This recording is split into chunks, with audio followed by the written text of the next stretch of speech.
We got New Hampshire this weekend, right? Yes, we do. New Hampshire South. New Hampshire South.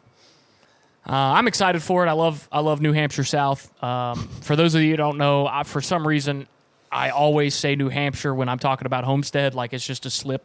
It happens. I can't stop doing it. I do it all the time. I will probably do it again, talking about the race next week. Yep. But, we're going to Homestead this week, which is historically the best mile and a half in NASCAR. I hate that it's not the championship race anymore, but, it'll be a good test for the guys this week.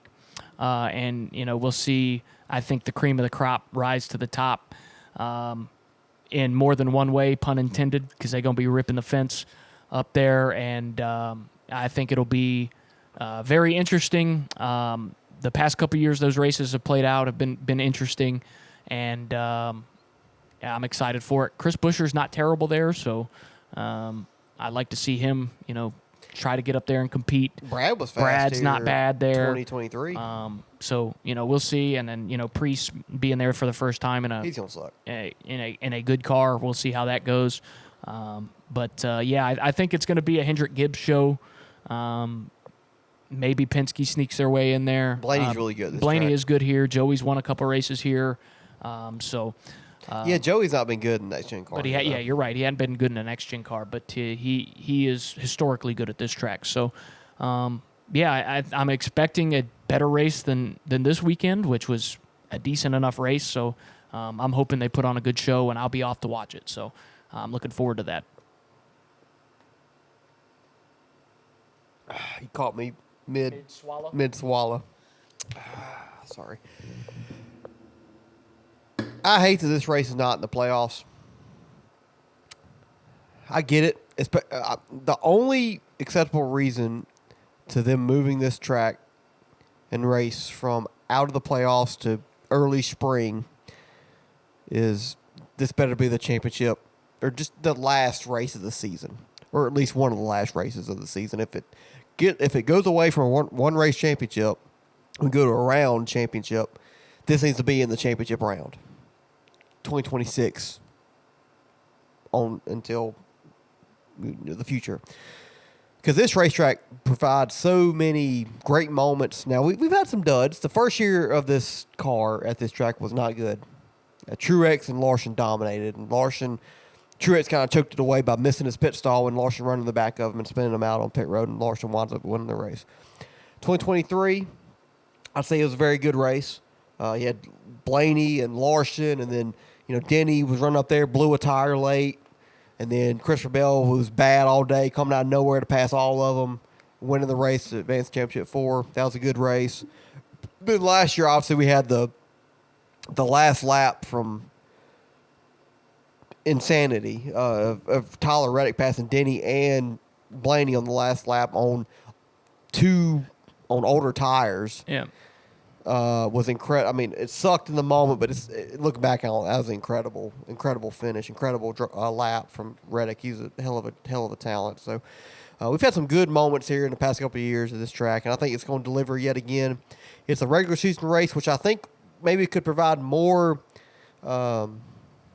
intriguing strategies. A lot of playoff races, you don't really see the playoff guys going for stuff. You might have some non-playoff guys go for strategies to try to work out, but most of the time it's kind of cut and dry and blank.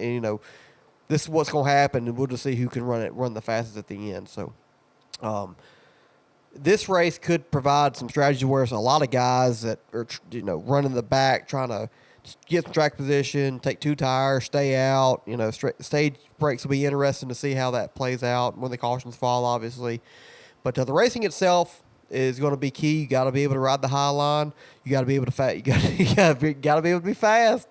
And but I also think you got to have some grip, and you got to be able to gain position and speed on the bottom as well. You can't just be top hungry the whole race. I think your car has to be able to work towards the bottom, because if you want to pass guys, most of the time those guys are going to be up at the top, up at the fence.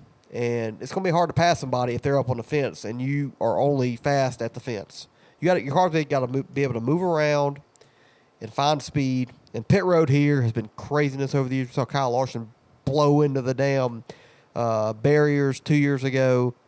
Pit road at this track's not easy. Green flag pit stops could cause some chaos, and for what we saw at Vegas last week, we're gonna have some chaos if it's anything to have this week. So, that'll be interesting to see. And like you said, Hendrick, Gibbs, I think 2311. I think Bubba and Larson or Bubba and Reddick will be fast because Bubba was pretty fast here last time we were here in the playoffs last year. Chase was very fast in the playoff race here last year. Kind of fell off towards the end, so he should be good. Blaney should be good. Byron should be pretty good. Bowman, he's had a good start to the season. He should be pretty solid.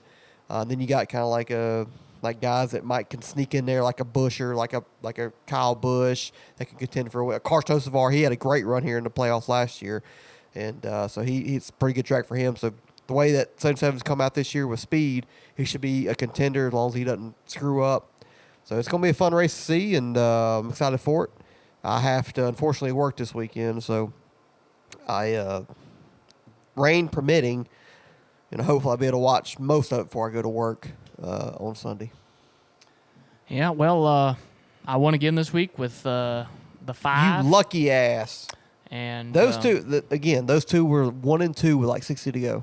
And they weren't the best. I wouldn't say Reddick was the best car, but he had a top 5 car. Yeah, he was better than where he finished for sure, but so was Kyle. So, yeah. With that being said, I'm up 4-1 now. Yeah. Yep. Which is good. You took my crown last year, and I'm getting it back. So, Don't got that steak dinner. Give me a minute. Yeah. So this weekend, you kind of teased it earlier. At least I'm picking a guy that was picked last week. I don't know if you're gonna, but you probably will.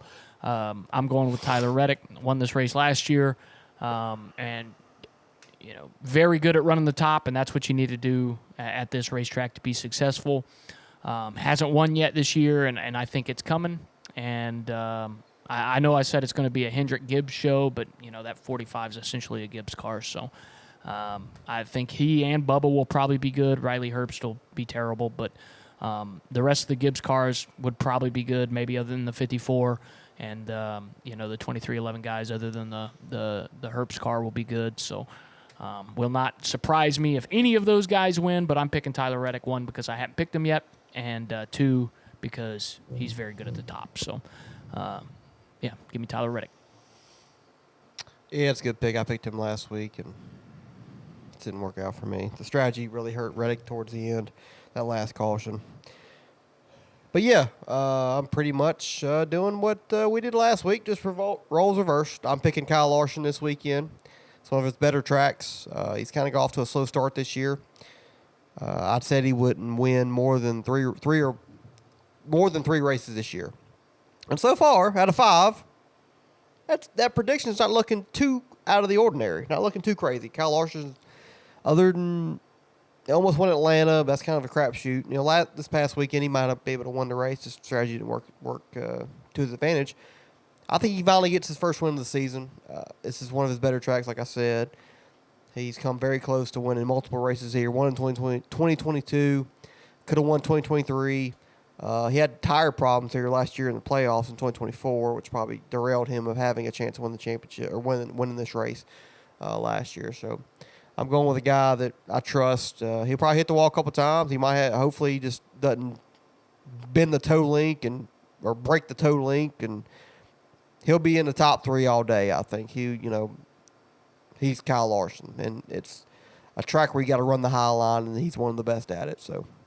Give me Kyle Larson this weekend, and hopefully he can get me back on track from a 4-1 hole. Hopefully it don't turn into a 5 or, God forbid, a 6-1 hole, because you start getting up there. You get about 7, 8, and you're like, oh shit, gonna need a miracle at that point. But